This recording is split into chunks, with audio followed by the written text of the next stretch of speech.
All right, again, good morning and welcome to our sixth class in our Reconstruction series. Very glad to see you all this morning. We have Michael Bulwer Moore joining us as I have announced throughout our class. So Michael, again, thank you for giving us your part of your Saturday. We're going to be moving in and out of my slides and some of Michael's slides and changing sharing and all the other Zoom stuff here. So please bear with us as we try to get through this interesting discussion today. Quick summary. Last week we covered a lot of ground. The Reconstruction Acts of 1867, the radical Republicans' answer to President Johnson's Reconstruction, which was inadequate in their view. And so we have this whole series of very forceful actions by the Republicans imposed upon the South.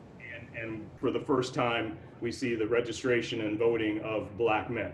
And the establishment of the state constitutional conventions will focus on South Carolina today and theirs, and understand how significant when we talk about America's experiment in interracial democracy, we are talking about this 1867 through 1877 period of time. Obviously, we covered the 14th Amendment in the fourth and fifth classes. Grant's election in 1868. I've got a question to answer with regard to that in a moment. The 15th Amendment, black men voting, February 1870, and the importance of that. And then ultimately the three enforcement acts, or force acts as they were known, passed by the radical Republicans to try and protect the rights, the lives of freedmen in the South. And again, a very important act by a Congress determined to see freedom and the protection of liberty on behalf of the freedmen. Advance this slide here. Okay. Answers to some questions. So was Grant's election a reaction to Johnson and the intransigent South? I would say yes, it absolutely was. You recall that the Republicans refused to renominate or nominate Johnson. Johnson ran on his own ticket very unsuccessfully. Grant was certainly the favored candidate, both because he was a war hero and because he was more closely aligned, obviously, with the majority of the radical Republicans in the Congress.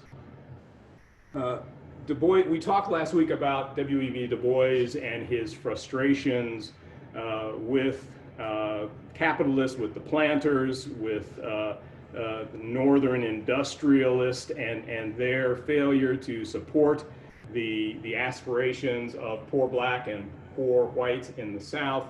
I provided that short reading in the email yesterday. It describes better than I ever could. And again, an answer to this ongoing discussion about Du Bois. And this, again, comes from his Black Reconstruction. Fran Taylor asked made an interesting statement about Trump's recent comments on the monuments and, as he calls it, the indoctrination of our children. We're not surprised that would be his position, and that it reflects his utter misunderstanding of both the Reconstruction era and the Jim Crow era. What we've been trying to do, what historians have been trying to do since the Lost Cause campaign, is to correct the narrative. So if there is indoctrination to be done, hopefully it is to try to correct the narrative, much of which was driven by groups like the Daughters of the Confederacy, who are responsible for a lot of the ideology around the lost cause, certainly for the funding and building of many of the monuments that again, are at the center of this debate. And so indoctrination is always depends upon whose perspective, and we won't comment further on Trump's, but understand that what we're trying to do in this class, and I think what Reconstruction scholars have been doing since Du Bois's book was published in the 30s, is to correct the narrative. Someone asked about Jim Crow last week, and I just wanted to, I gave the name, and let me just, Jim Crow originated back in 1828 when a white New York comedian, Thomas Dartmouth Daddy Rice, performed in blackface a song and dance he called Jump Jim Crow. The song became a huge hit in the 19th century, and Rice performed it across the country as Daddy Jim Crow, a caricature of a shabbily dressed African American man. Jump Jim Crow initiated a new form of popular music and theatrical performances called the minstrel show. We talked about minstrelsy, of course. Eventually, the term would be applied to the body of racial segregation laws. And interestingly, as early as 1837, the term Jim Crow was used to describe racial segregation in Vermont, of all places. So I hope that answers questions. And again, please do give me questions you have by email. Use the chat, as Marion said, and if we can't address them in the class today, I'll certainly try to do them as we move forward. I want to focus on South Carolina for a number of reasons, not the least of which it's my ancestral home. My family on both sides from the Greenville-Spartanburg area. I wish I knew more about my history. We are going to hear today from Michael about a very famous South Carolinian, and Michael tell us that story. To place it in context with our last two classes, South Carolina, like all of the other formerly Confederate states who under Johnson were readmitted, or at least in Johnson's plans they would have been readmitted, he put in place these racist governors who created essentially as close to slavery, again in the 1866 to 1868 period as they could. They put in place these black codes. The land that had been given to freed black people in the Sea Islands was taken away by Johnson's order. And so when we think about moving into this experiment in interracial democracy, remember we are moving in South Carolina and in all of these other states to a very different place where the radical Reconstruction Congress had rejected what Johnson was trying to promote. And so you start to see under the Reconstruction Acts just the enormous number of black people voting. South Carolina may be unique in that the black population exceeded the white population before the war and after the war. And you see the creation of a new constitution in South Carolina, adopted by this biracial convention. That same experience happens in all of the other states, and we'll look at that if we have chances later today for Georgia and Alabama, and then next week we'll look at the other states. And much of this history is taken again from Du Bois's Black Reconstruction. Du Bois, unlike most of the other historians I've read, goes into explicit details in talking about not just the individuals like Robert Smalls, but he talks about the poor black and white folks engaged in these experiments, and he's got numbers to tell their story, which I find completely important and interesting. So to give you a sense of the changes, just look, and again, this is what Du Bois would have characterized as a typical Reconstruction state. Atypical because South Carolina, again, was so predominantly black, but just look at the change in population between 1860, 1800, blacks to whites, and then free people of color. As we've said, and I always emphasize in my slavery class, there were always a population of free people of color in most parts of the South and indeed in the North. Always under pressure, always under threat, but an important factor not to lose sight of. So when we talk about, I love this, I've said the visuals from this era are, to me, wonderful, and this is a visual, obviously, of the South Carolina, the first legislature after the war, and look at the diversity in that group. I mentioned in our session before we began to record that I learned in a Howard Zinn seminar I did yesterday about a book published by one of my heroes, Lerone Bennett Jr. I hope everybody on the Zoom remembers Lerone Bennett as the marvelous historian who taught those of us who were fortunate enough from before the Mayflower and other wonderful works of his. I find yesterday that he published a book on Reconstruction. It was called Black Power USA, The Human Side of Reconstruction, 1867 to 1877. This was brand new to me, and as I say to my friends always, I teach this class because every day I learn something new. And so I want to read just a bit of what Bennett had to say about this era, about these, as he calls it, this original Black Power movement. And let me just take a moment. He says, all this was achieved by men who were condemned by history to make bricks without straws. This was particularly true of the black men of power.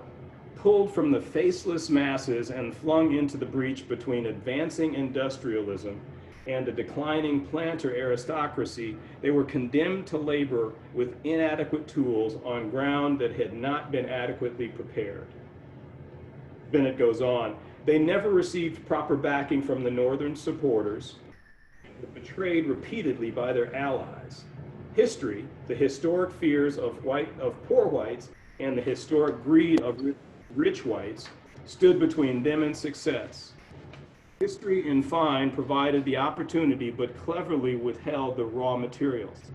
It may be true, as some contend, that they were condemned no matter what they did, still what they did was important. Within the limits of the time and the revolution, and with the resources at their disposal, they served man well. Because of them and through them, America grew, adopting the 14th and 15th Amendments, which would never have been adopted had they not been adopted, had they not adopted them. More than that, these men established beyond question the right of black men to participate in power, and they created political instruments that would revolutionize America and the South if made concrete today. I heard yesterday the question in this seminar. A teacher was trying to help their students understand that Reconstruction wasn't the grand failure that some historians have described. And he said, I simply remind my students that but for Reconstruction, but for the work of these black men in the states of the former Confederacy, we would not have a 14th Amendment. We would not have the 15th Amendment. And for those of us who I think we all understand the import of that and how the 14th Amendment certainly has changed the lives of Americans. Passage in too many ways to count here, but that was the marvelous accomplishment among many. I will move now quickly to introduce our guest, but before I do that, let me play this short clip, and then we will ask Michael to talk to us about his great-great-grandfather. Now, Morocco, with a closer look at a period in our history both maligned and misunderstood. Call it the original Great Escape.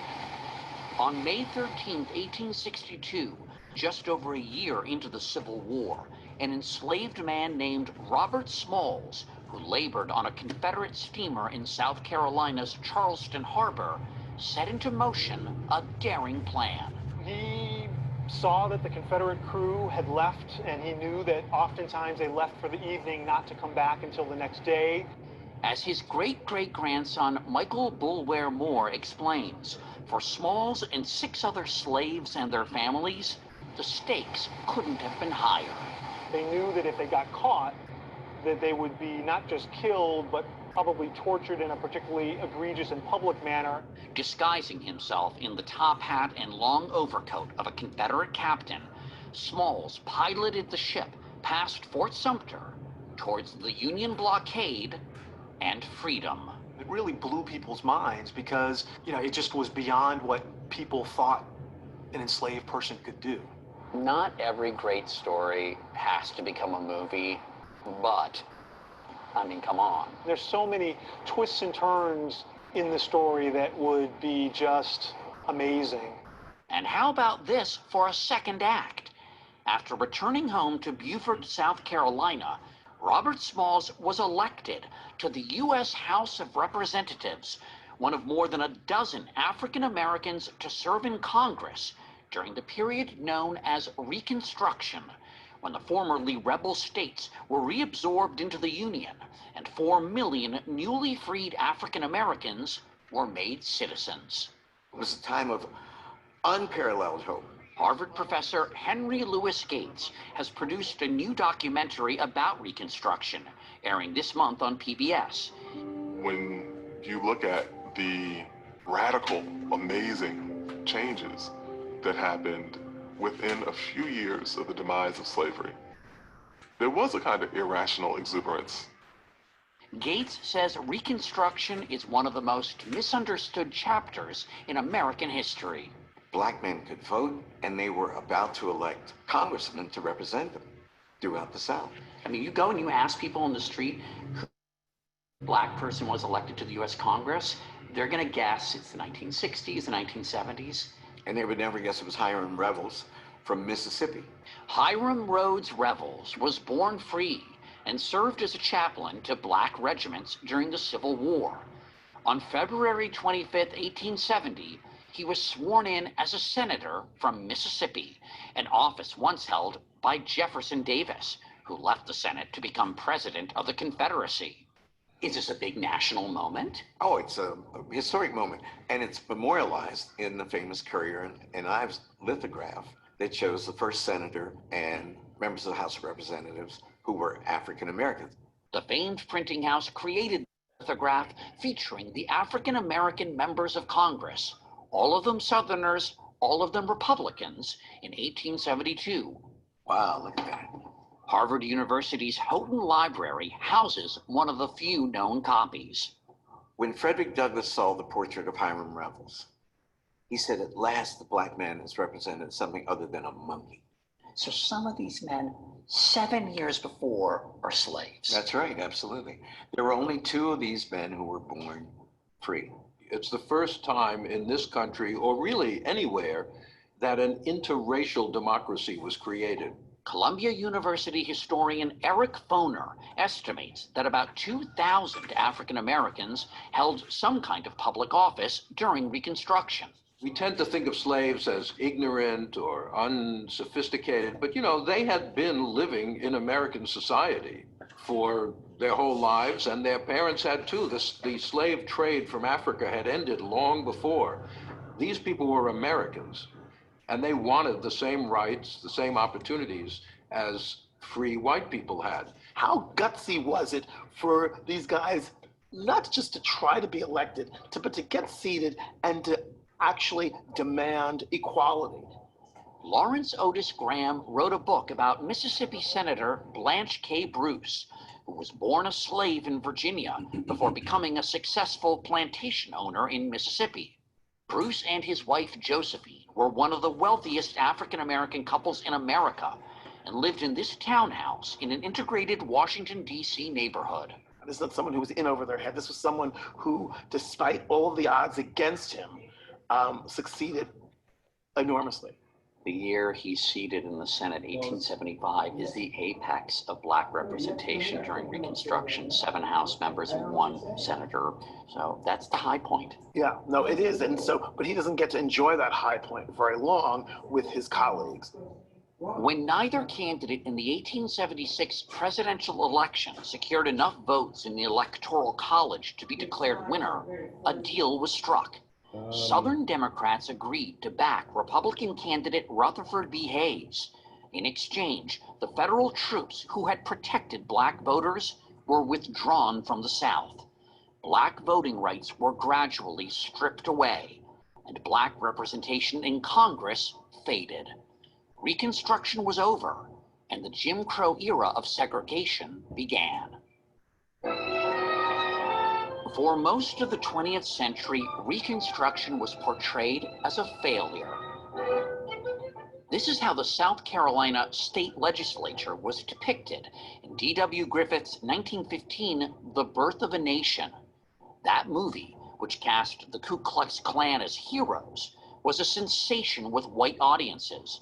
President Woodrow Wilson even hosted a screening at the White House. And most schools taught Reconstruction as a misadventure at best. That's what I was taught in high school in the 1950s. Reconstruction was the worst period in American history. It was a travesty of democracy. Black people misused the right to vote, were not capable of serving in public office. That was taught everywhere. For a young Henry Louis Gates, this was particularly painful. And the few black kids in my class would put the textbook up over our face and slink down in our chairs because it was all so embarrassing. But over the last 25 years, Reconstruction in some schools has been given a much fuller treatment. As soon as African Americans have the right to vote, they become a majority in several southern states. And in 2017, the Reconstruction era National Monument was established in Robert Smalls' hometown of Beaufort, South Carolina. Just down the road, you can see the house he lived in as a free man and the church he attended. Alongside it is a bust of Smalls, the only known statue in the South of any of the pioneering black congressmen of Reconstruction. They were no different than other congressmen. They weren't all great geniuses, and they weren't rabble like you saw in Birth of a Nation. Well, I think the black congressmen are worth studying, not only in their own right, but as symbols of a very big effort in our history to make this an interracial democracy.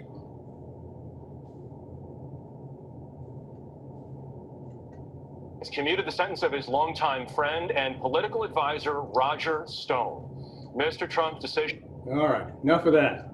Let me read you a short bio of our guest very quickly. Now I'm going to switch this over to Michael's screen. Michael Bulwer Moore was the founding president, CEO of the International African American Museum.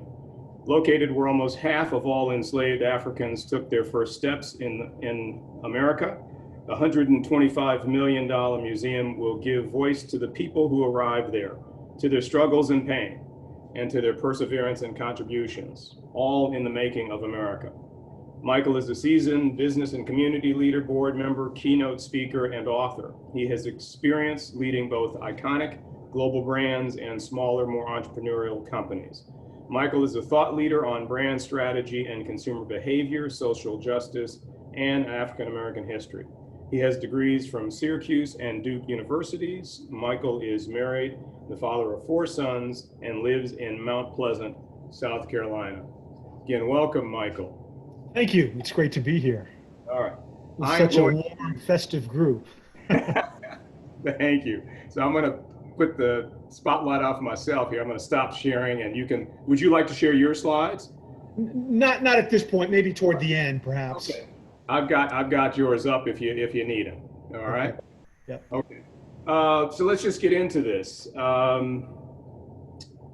The escape, to me, the most interesting part of the story. On May 13th, 1862, Robert Smalls and 7 other enslaved crew members, as well as Smalls's wife Hannah, their children, and 4 other enslaved persons, seized the 147-foot side-wheel steamer named the Planter and piloted the vessel past Confederate fortifications and gun batteries through the Charleston harbor and delivered the steamer into the hands of the Union forces.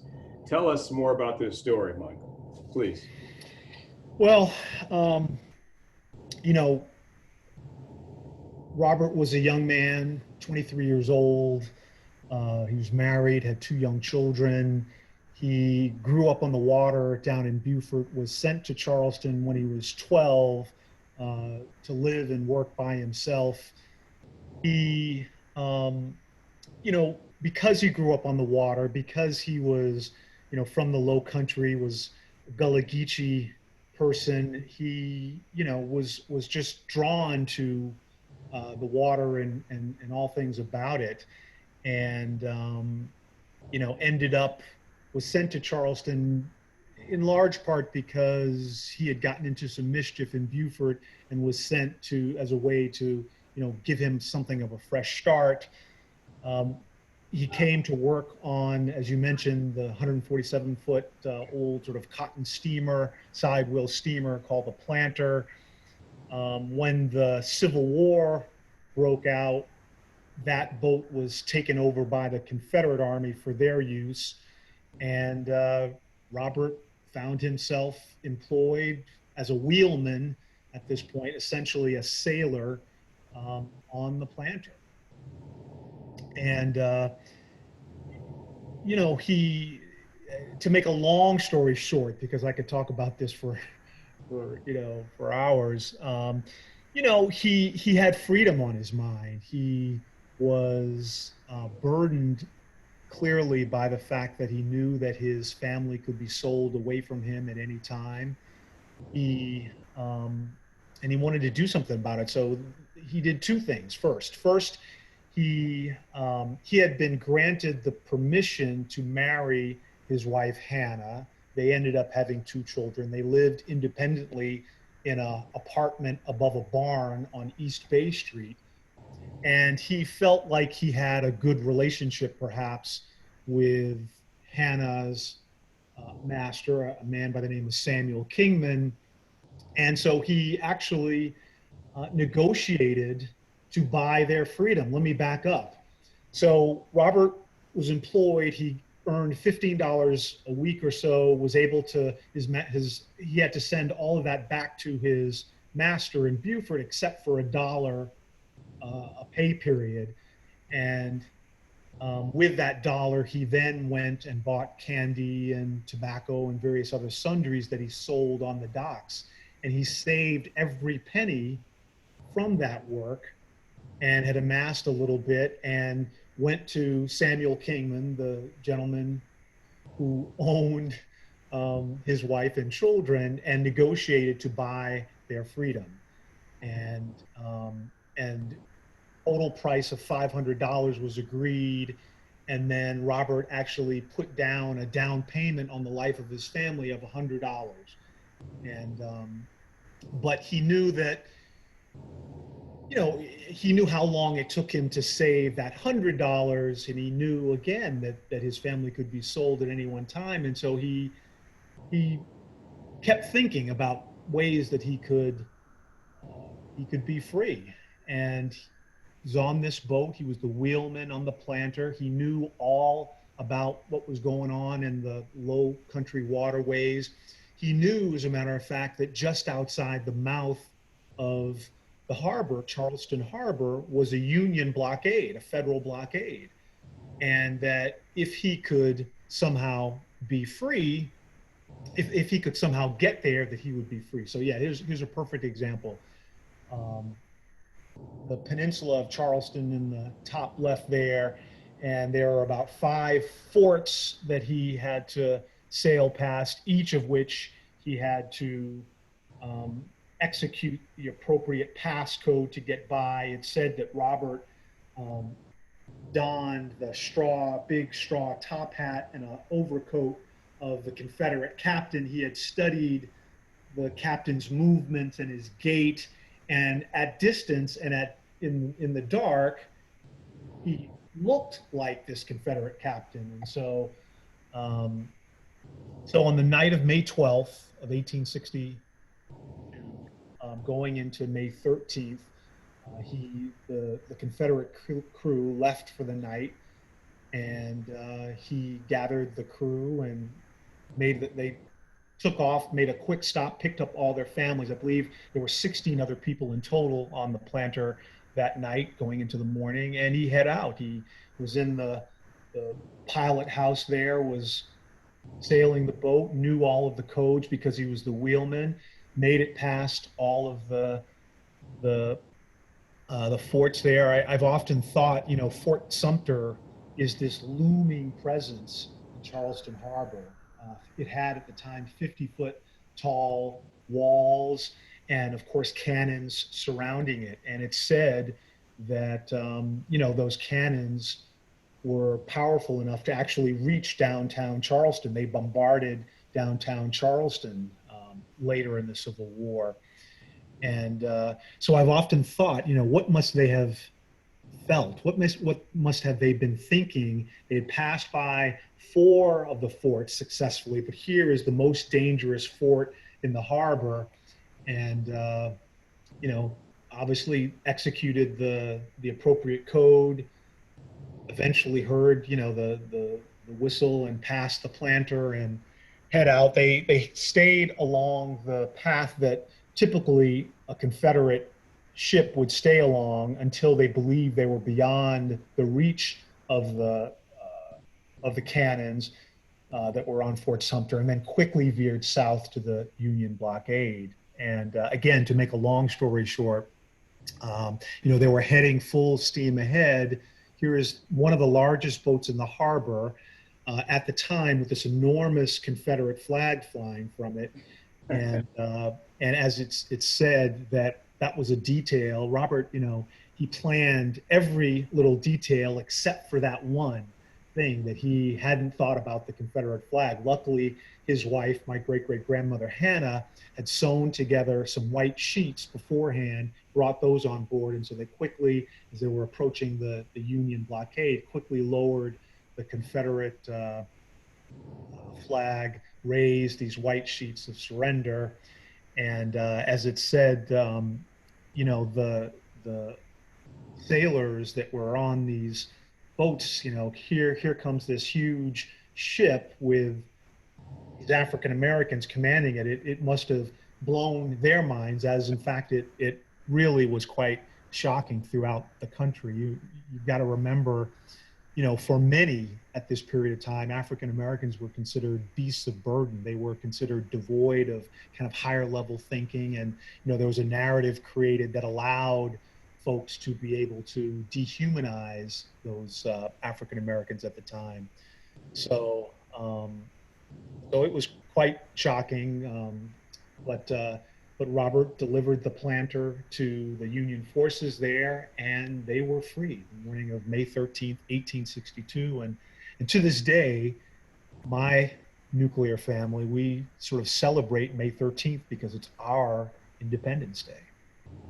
Marvelous, marvelous. That's a great telling of a great story. Hannah, your great-great-grandmother's as remarkable as your great-great-grandfather. I love his Smalls's biographer, Kate Lineberry, tells about her reaction once Robert Smalls says, "We're about to take off on this adventure." She doesn't hesitate, apparently. Yeah, there's no other way around it. This was a life or death proposition. They were, as the book is entitled, they were going to either be free or they were going to be dead, you know, that night, that morning. And Robert went to Hannah and said, "Hey, this is going to be very, very dangerous. You know, we might not make it. Why don't I go ahead and get to freedom, and then I'll come back for you?" And Hannah said, no, where you go, I go. Where you die, I die. And they lined the bottom of the boat with dynamite. And, you know, again, as it said in the little video clip there, they knew that if they were caught, that it would not go well, and so they all committed that if something went wrong, they were going to blow the boat up. And so yeah. Yeah, marvelous. The reactions of the press. This was widely publicized, North and South, and Lineberry does a good job of capturing I think it's the New York Tribune and several other national papers who, again, are all remarkable. The South had a very different turn on what they had observed. Yeah, no, Robert, the story of Robert and his exploit of his, seizing freedom for himself, his family, and the crew and their families. Yeah, it was received very differently up and down the East Coast.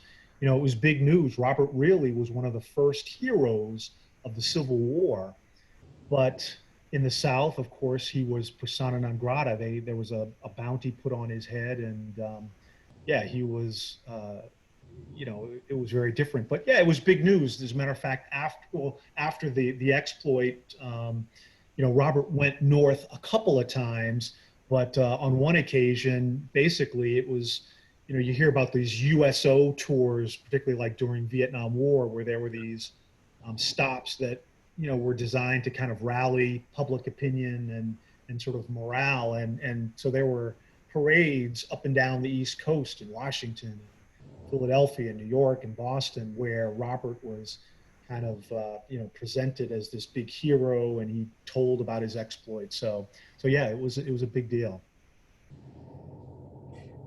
He was 17, just a little bit of his background, and Hannah was 30 when they were married, if Lineberry is correct. Do we know much about Hannah's family or background? No, as a matter of fact, we don't. It's one of the things that is on my bucket list of things to study, along with trying to find where his mother Lydia is buried. But we know that she was owned by, as I mentioned, a man by the name of Samuel Kingman. And but no, unfortunately, there's not a lot of background on her. Mm-hmm, mm-hmm. They identify Lydia, and I assume Robert, as a part of the Gullah community. Sure. Is that still a tradition vibrant in your family today?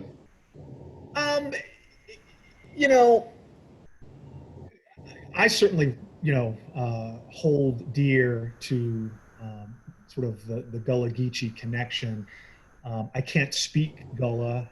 I can understand it a little bit, but yeah, there's no question that Robert was, he was one of, there's a book out, and folks used to call him the Gullah statesman when he was in the legislature and in Congress. And one of the real advantages that I think Robert had in his political career was that he was bilingual. He could, of course, speak Gullah Geechee, which, as I'm sure everyone on the call knows, Gullah is a creolization of African and American sort of language and culture, because the folks on the Sea Islands were, at the time, there weren't bridges allowing folks to easily kind of go back and forth. And so these people were really isolated. And so they developed their own language, their own sort of culture, a lot of it, holding on to Africanisms that they brought to this continent with them. And so even to this day, the Gullah Geechee culture really is I think it's the only real kind of cultural, sort of residue of kind of our African origins. Yeah, I think the Washington Post last year had a magazine piece, their magazine piece on South Carolina Gullah community.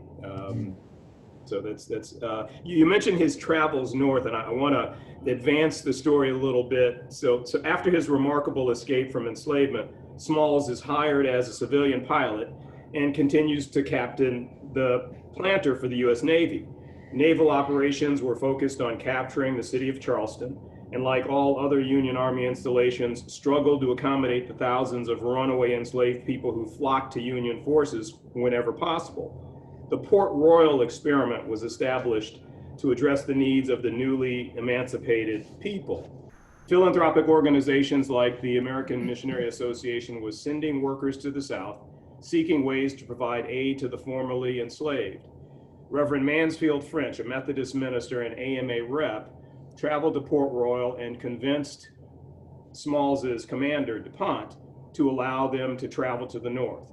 Can you tell us something about this Smalls's first visit to Washington and his reception?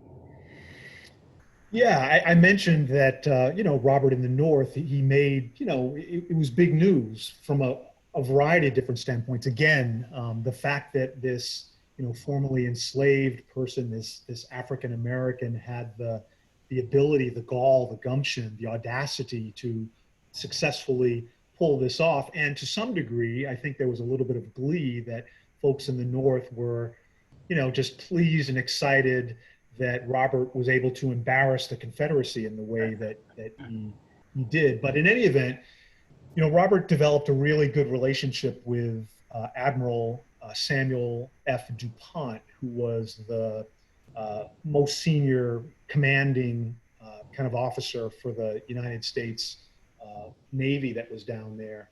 And, Robert was a persuasive, precocious kind of a young man. And so they went north, they went to Washington, and Robert met with President Lincoln, along with the Secretary of Defense, and ultimately convinced them that it would be of benefit to the United States, to the Union, for formerly enslaved men to be a part of the Union effort. And so Lincoln, wasn't quite sure about that, but ultimately I believe as a result of Robert's personal sort of example of what he did and how he was able to free himself and act valiantly, let's say, as well as the power of sort of his persuasion. I think they allowed it. And, historians believe that about 180,000 men, formerly enslaved men, joined the United States effort. And, at a time when the war had been logging on and, resources were getting thin, these men provided an enormous boost of energy, of resources. And some say that, that the U.S. might not have prevailed without that. Yeah, very good. On another trip north, Philadelphia, he makes a pretty well-known speech at the Mother Bethel AME Church. Lineberry takes the title of her book from a part of his speech where he says, "I'm not a speaker, but always feel happy if I can say anything to strengthen the hearts of the noble men who are battling for freedom. It is for the cause of freedom that I'm here before you this evening.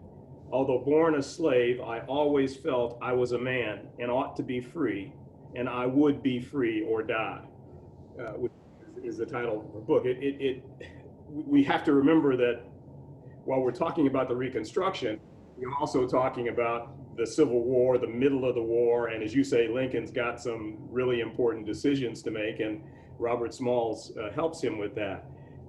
He was thrown off a streetcar while he was in Philadelphia, which I thought was another interesting, because we tend to think of the North as less racist. What can you tell us about that incident? Well, I guess the easiest way to contextualize that event is to think about Rosa Parks, because it's very, very similar, except, a century earlier. Robert was on a streetcar, public streetcar in Philadelphia. He had been in Philadelphia. The planter was there getting some repairs, was in dry dock.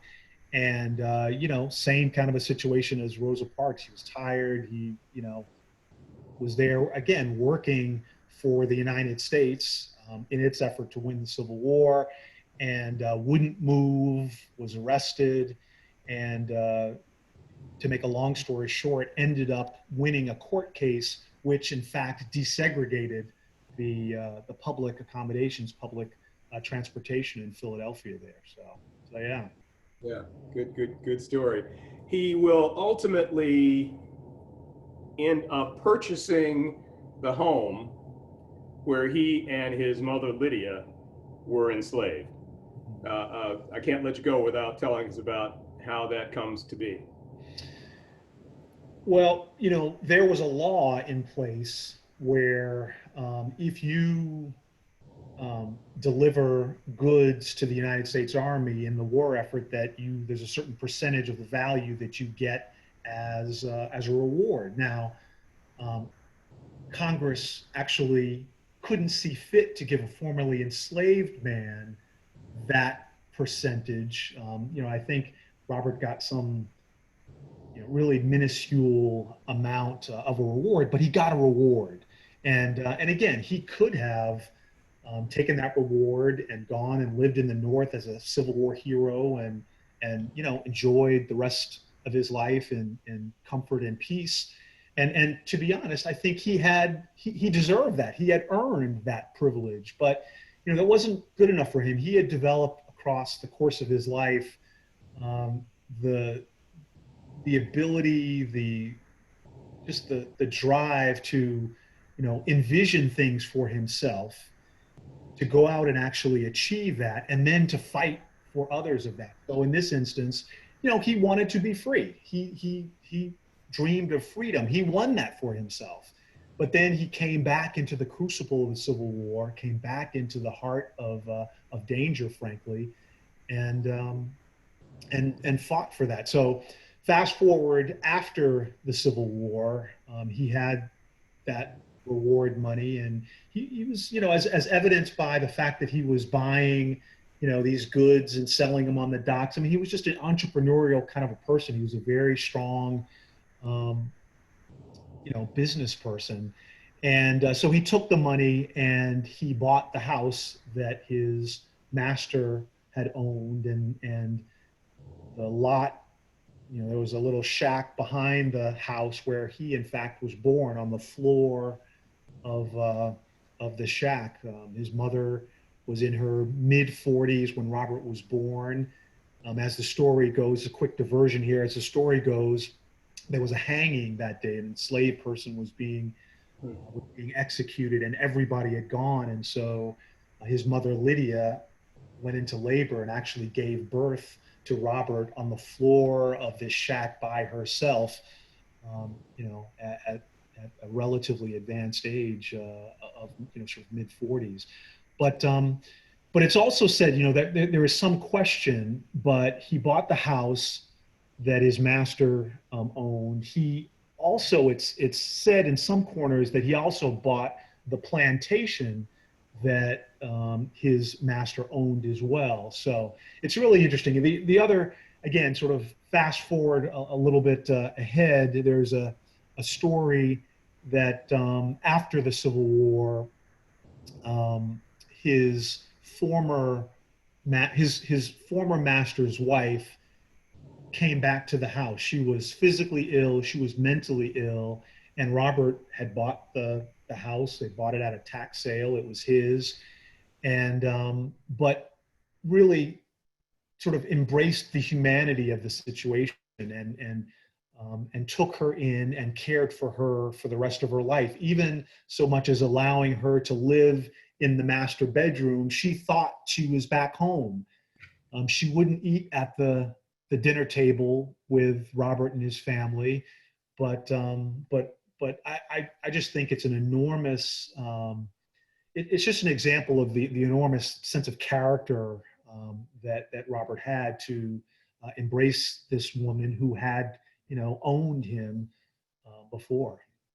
Yeah, remarkable. And Library mentions he also helps the widowed daughter's son get into, I think, Annapolis. Yep. One of the military camps. Remarkable. We better talk a bit about his political career. Yeah. Folks are going to wonder, how do we get to South Carolina, the state legislature, on to Congress? 5 terms in the U.S. House. Say something for us about his politics. Well, South Carolina, as mentioned earlier, was a majority African-American state after the Civil War, and in particular down where he went back home to Beaufort on the low country on the water there, it was overwhelmingly African-American. And Robert was a hero. He was, there's a little story about Robert Smalls that I will try to remember to, I'll say it, but I'm sure I'll mess it up. But basically, two young men are talking and said, yeah, Robert Smalls is really great, isn't he? And he said, yeah, he's great, but he's not all that. He said, well, who's greater? And the other guy says, well, thinks for a minute and says, well, Jesus Christ. And then the other guy looks at it, yeah, but Robert's young yet. So Robert went back. He's a big hero. He actually, the first foray into politics was, as it is for many people, he joined the school board. Education was really, really important for Robert.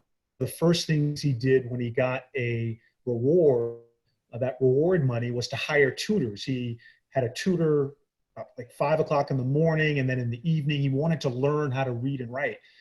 And then from the school board, he was elected to the South Carolina House and then in the Senate. And one of the things, again, hearkening back to this commitment, this love of education, one of the first things he did was he created the public school system in South Carolina. He wrote the legislation there, but that created the first free, compulsory, statewide public school system in America. It was the first public school system. There were public schools, but none that were without regard to race or class.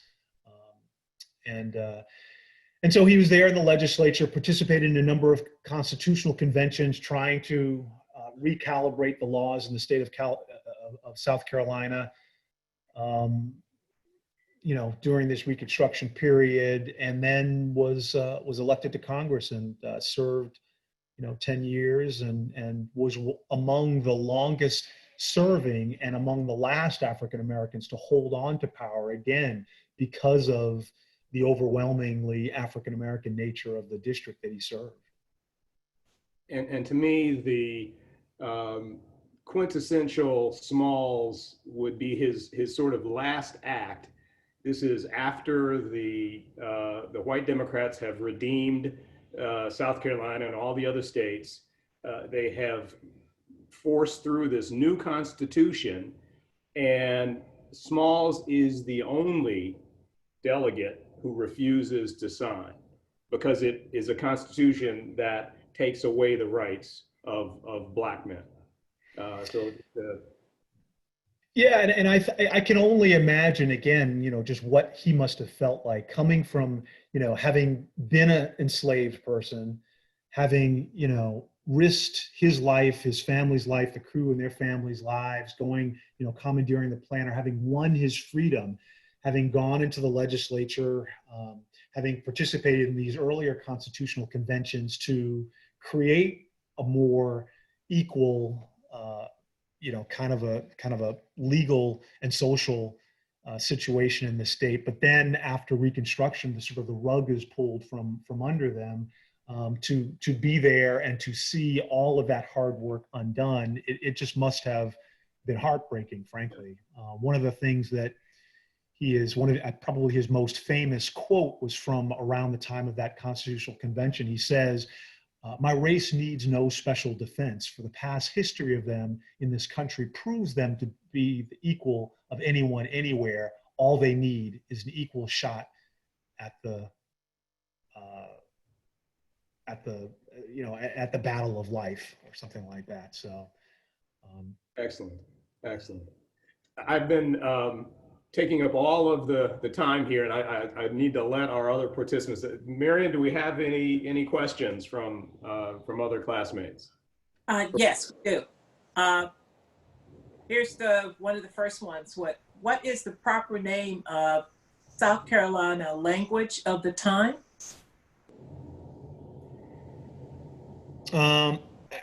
I think if I'm understanding the question, the language, this creolization, this African and American sort of creolization, is called Gullah Geechee, and that's the culture that that name and culture sort of remains to this day.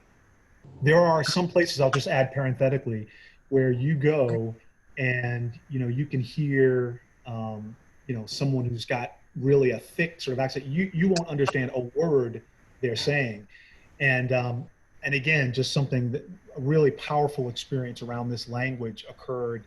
I've been going back and forth to Sierra Leone. There's this enormous connection between South Carolina, and in particular Charleston, and Sierra Leone. In fact, the people who founded Freetown, which is the capital of Sierra Leone, were actually formerly enslaved Charlestonians who left after the, the 1780s with the British, went first to Nova Scotia and then went to Sierra Leone and founded that city. There's the oldest university in sub-Saharan Africa is in Freetown, called Ora Bay College. Its first president was a Charlestonian.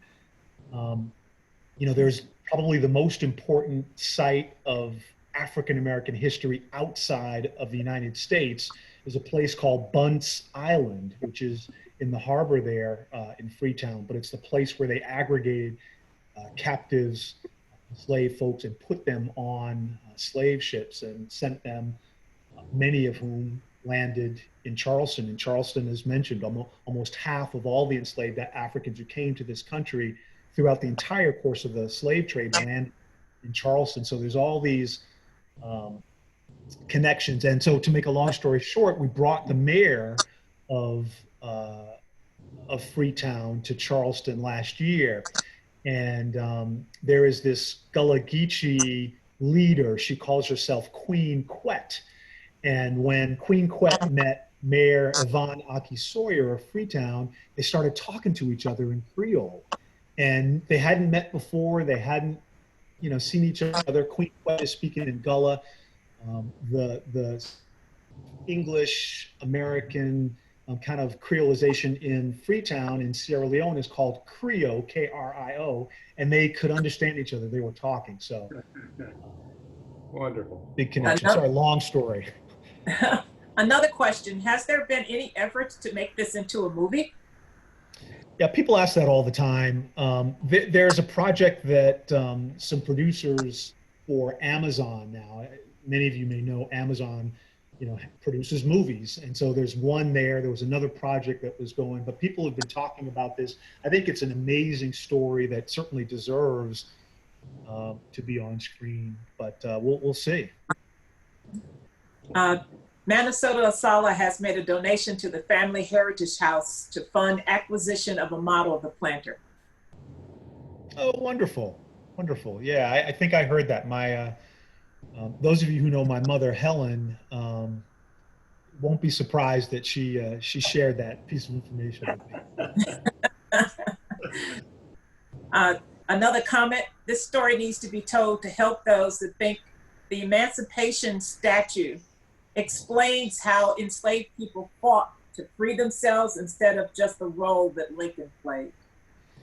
Yeah, that is an extraordinarily important and powerful comment, because, we don't hear a lot about the fact that these people, enslaved people, these captives, there was resistance at every turn, at every point. In Africa, where they were captured in the mainland and walked to the to the coast, people were resisting and lost their lives there. Certainly on the slave ships, there were some who threw themselves over. You hear all these tragic stories of mothers, when they were up sort of sunning, would grab their children and jump off to certain death just to resist. And certainly in this country, there are all kinds of stories of resistance.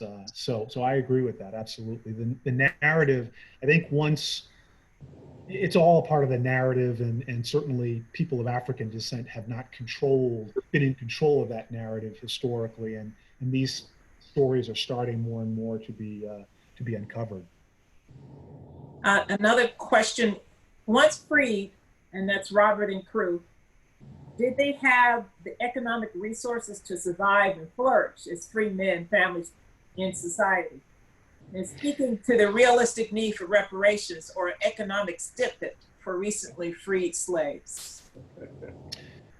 Well, that is a great question, and Robert certainly did. One, I mentioned the reward that he got, but he also was in the employ of the Navy and the Army.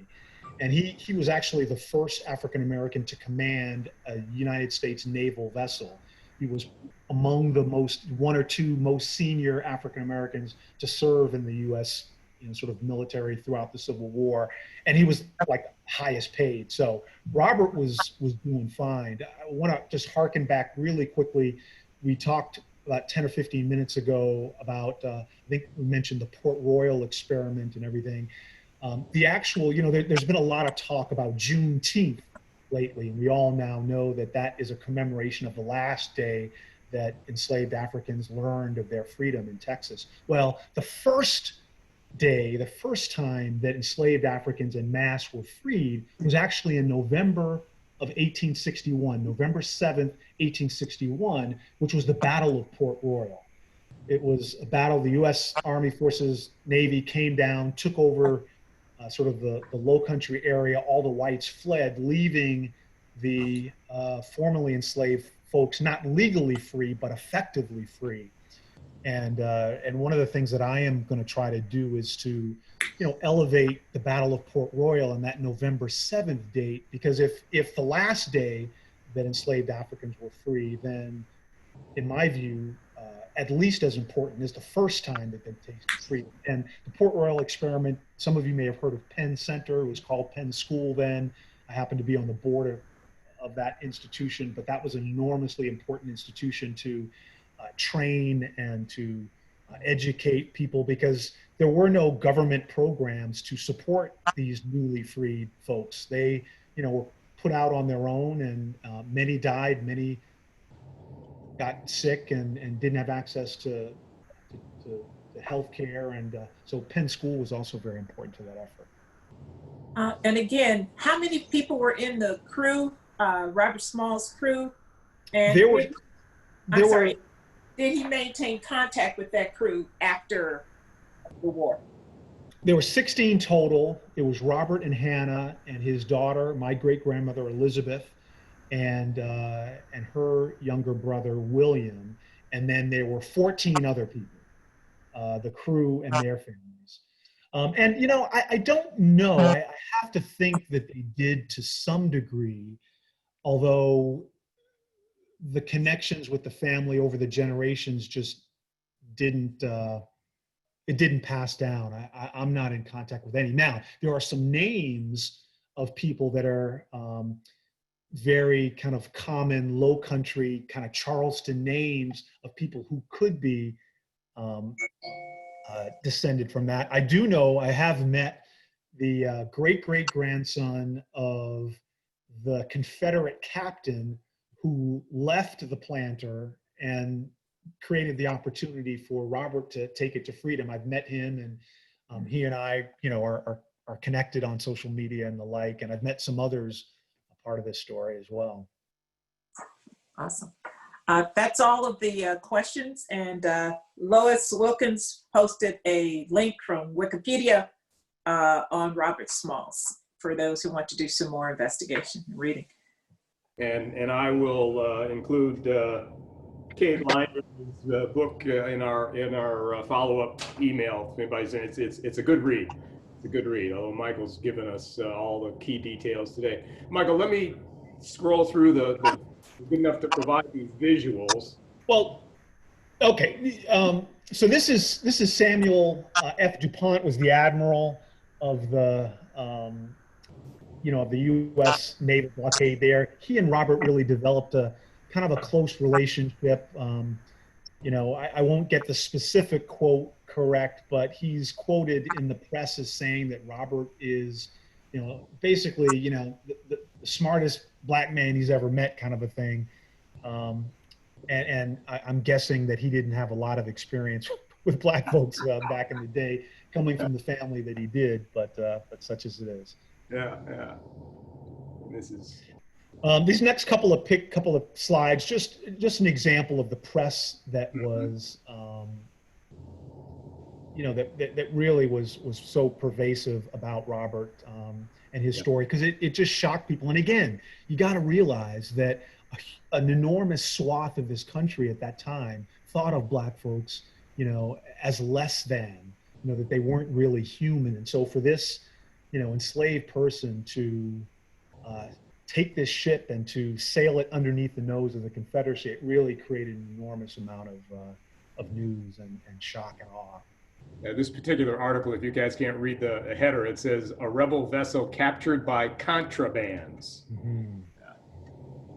Yep. Yeah, black folks weren't, those who had freed themselves, and again, in particular, I was talking about Port Royal, they weren't legally free. They were considered contraband of war.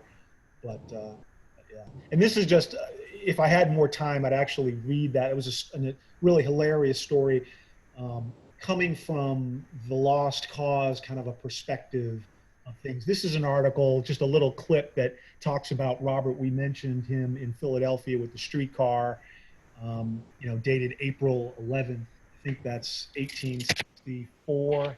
Yes. If I can read that correctly. So yeah. Yeah, and several of the northern newspapers were really outraged that this hero would have been treated in such a shoddy manner. Yeah, that's Robert's house that we talked about. There are a couple other pictures beyond there. This is a really good picture. That's Robert on the right. I think we figured out who the man standing to his right is, but there's an enormous mystery as who the woman is who's on the steps. I don't know if you can see behind. Yes. It's not his mother, so we're not quite sure who that might be. Interesting. Is the house still in the family? No, unfortunately, that's a sore topic with me in particular. But it was in the family for about a century, up until the late 1950s. Beaufort really hit on economic hard times, and our family just left and sold it. I wish. Well, let me just leave it at that. Understood. These are just a couple of pictures, current times. I will just tell you, these next two pictures, my grandmother used to talk to me. She grew up, she was born in 1897. Robert, died in 1915. So she grew up with Robert, and she would tell me stories of playing in the basement. These are beams in the basement.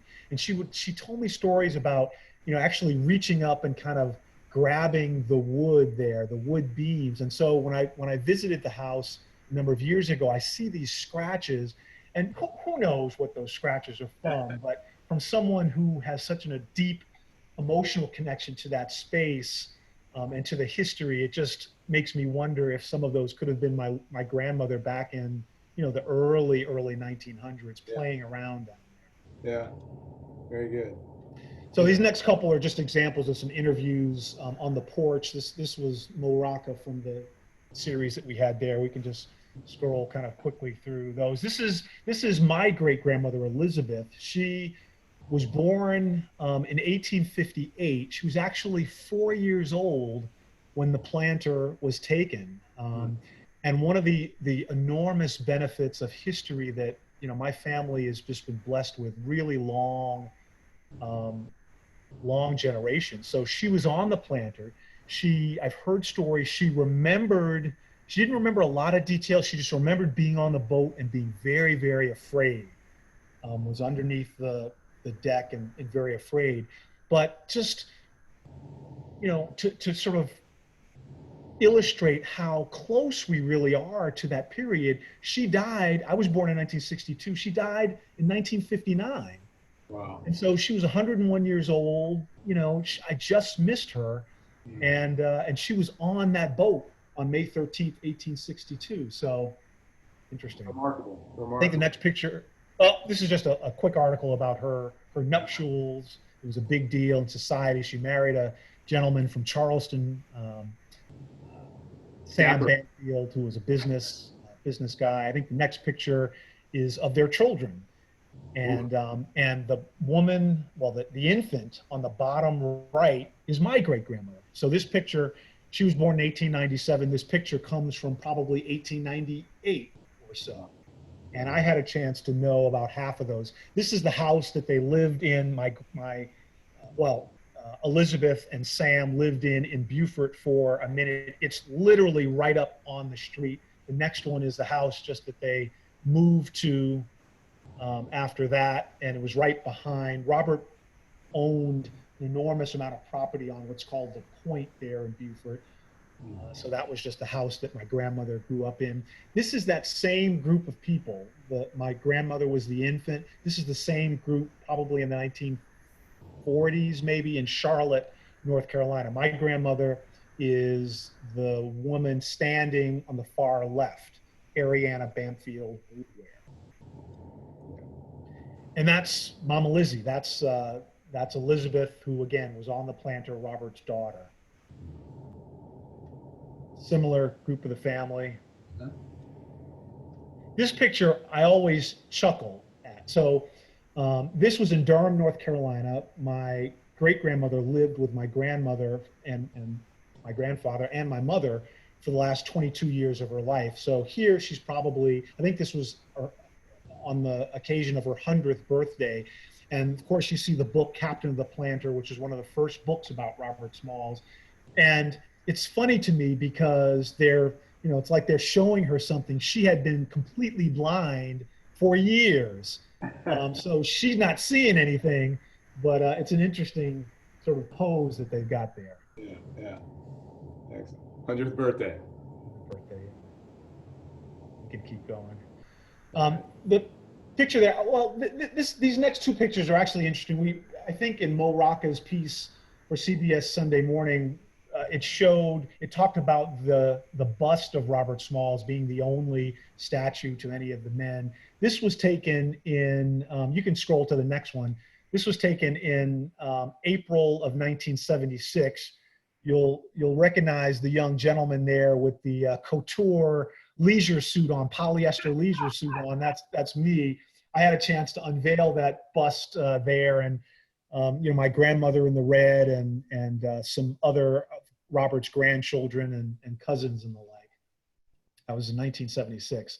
And there was a commemoration of Robert and his sesquicentennial, the 150th commemoration of his sailing to freedom in Charleston back in 2012. That's the picture that we showed before, but that's my youngest son then. And so I just thought it was an interesting sort of family pose. And this is my son, David, my oldest son, back in 2012 as well, unveiling a historic marker to Robert. We can scroll through. These next ones are pretty quick. That I will just tell you, well, the picture before was actually the mayor of Freetown that I talked about. She came to Charleston, and it just sort of shows, unfortunately, the degree to which the city of Charleston, let's just say, sort of disrespected Robert's space there. That was the historic marker that in the previous example that David, my oldest, unveiled, and it had just become all sort of overgrown, and she's there kind of trying to carve it out a little bit. And this was just another historic marker down in Charleston near the spot where Robert took off and sailed, and that's me and my 4 sons. This was an interesting one. We talk about the narrative and the truth of history. This says the Civil War freed Beaufort native Robert Smalls. No, the Civil War didn't free Beaufort native Robert Smalls. Robert Smalls freed Robert Smalls. Exactly. This is in a museum in Beaufort, and I just sort of chuckled about that, so just shared it. And then at the Smithsonian National Museum, many of you have seen the statue of Robert that's there. Excellent. Excellent. And that's his cane that is one of the things that is among, it's one of the most valuable things that's in our family's possession. Has a gold handle and just something that's really very precious to me. Robert was inducted into South Carolina State Hall of Fame back a number of years ago, and this is just a picture from the historical exhibit. I'm guessing a number of you may have seen the Robert Smalls exhibit when it came to Sarasota a number of years ago, and this was just a panel from that. And then there is an enormous boat. Actually, the largest boat in the Army is the MG Robert Smalls, Major General Robert Smalls. One of the things that Robert did in his life was he was a general in the South Carolina militia, and in commemoration of that, the Army back a number of years ago, christened this boat the MJ Robert Smalls in his honor. Excellent. And that's just it. It's a big transport ship. And so in essence, it is a, 21st century, not replica, but sort of facsimile of the Planter, which was also kind of a transport ship. And then I think these next few pictures are really just images of Robert throughout his life, from his youth as he got older, just showing him as he aged. Yeah.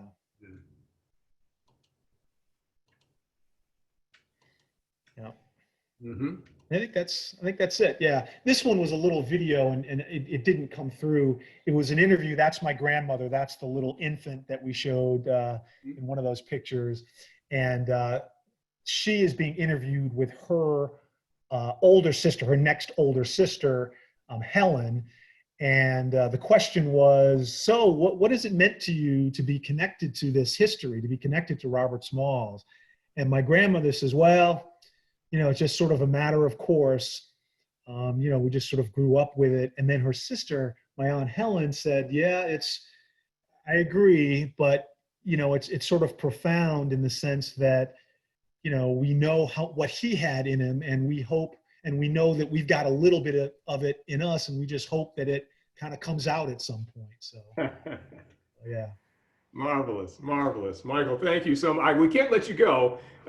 Tell us something about the International African American Museum quickly, and sort of where's the progress? Yeah, the International African American Museum is the brainchild of former Charleston Mayor Joe Riley, who had been in office for 40 years. He announced the vision for the museum in his State of the City address in the year 2000, that, he grew up in Charleston, and he just didn't know about Charleston's African American history. Those of you who are familiar with Charleston, the guts of the economy of that city is really built around historic tourism. But it's a narrative of history that doesn't really include African Americans or African American history. Even on the plantations, of late, it's starting to get better, but it just never really included African American history. For example, most people don't know that Charleston was the richest city in America for over 100 years because of the profitability of slavery, because in particular because of the rice industry. It created, Charleston really is responsible for the first generation of real American wealth in this country. So in any event, make a long story short, the project broke ground last October. And as a matter of fact, yesterday was the topping out ceremony where the last steel beam that was highest up was put in place. And it's scheduled to open in 2022. It's going to be a very special place. Again, it's on a site that's called Gadsden's Wharf, the former Gadsden's Wharf, which was the largest wharf in the American colonies. And again, it's the place where 48.1%, almost half, of all the enslaved Africans, where they landed, who came to the United States.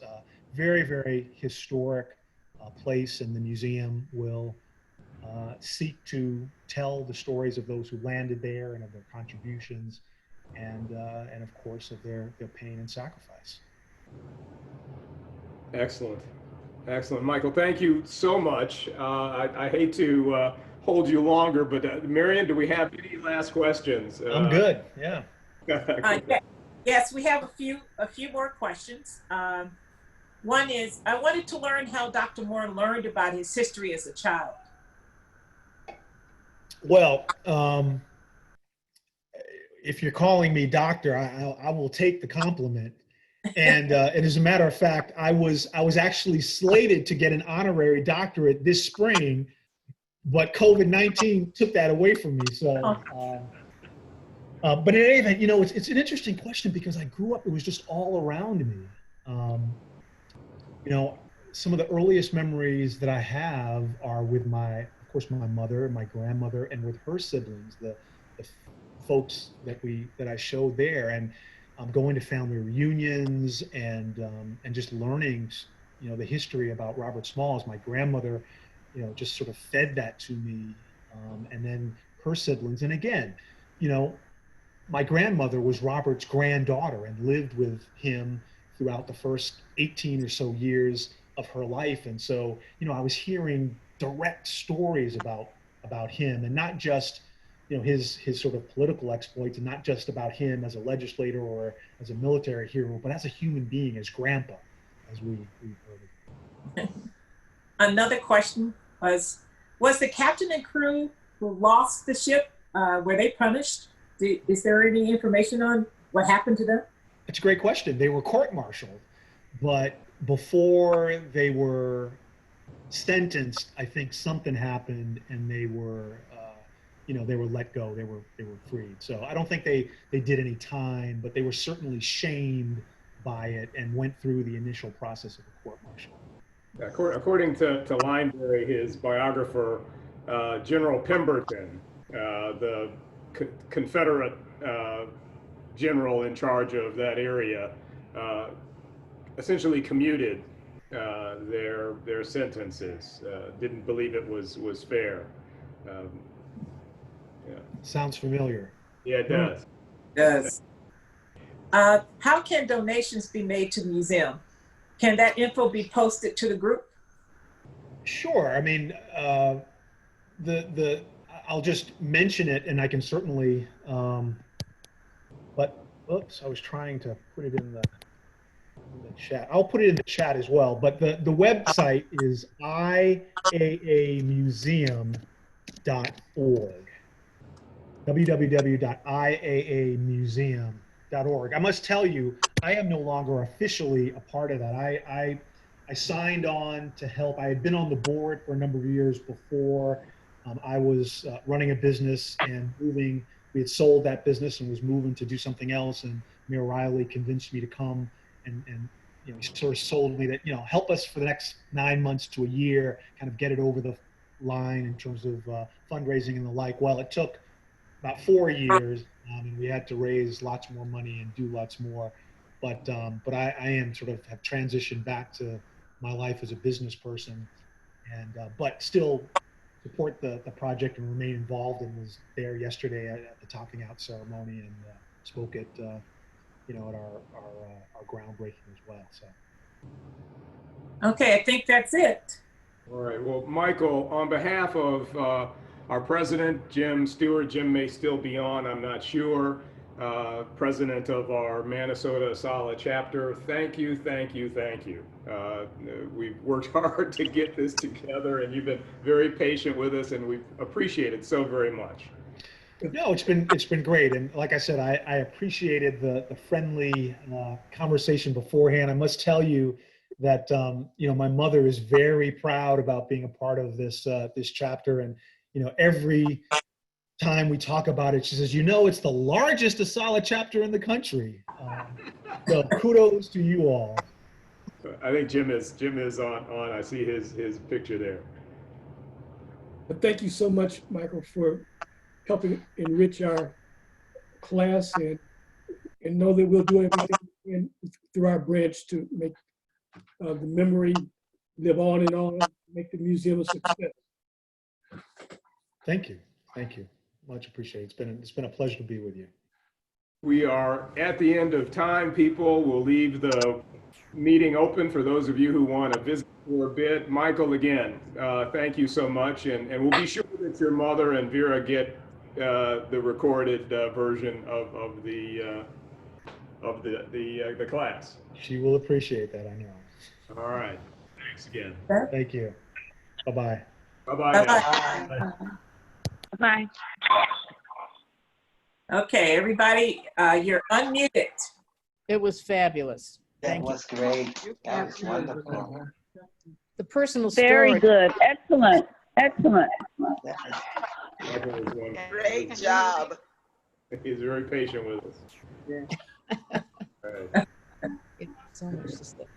Ms. Harper, she didn't That get little logo, that's the chat.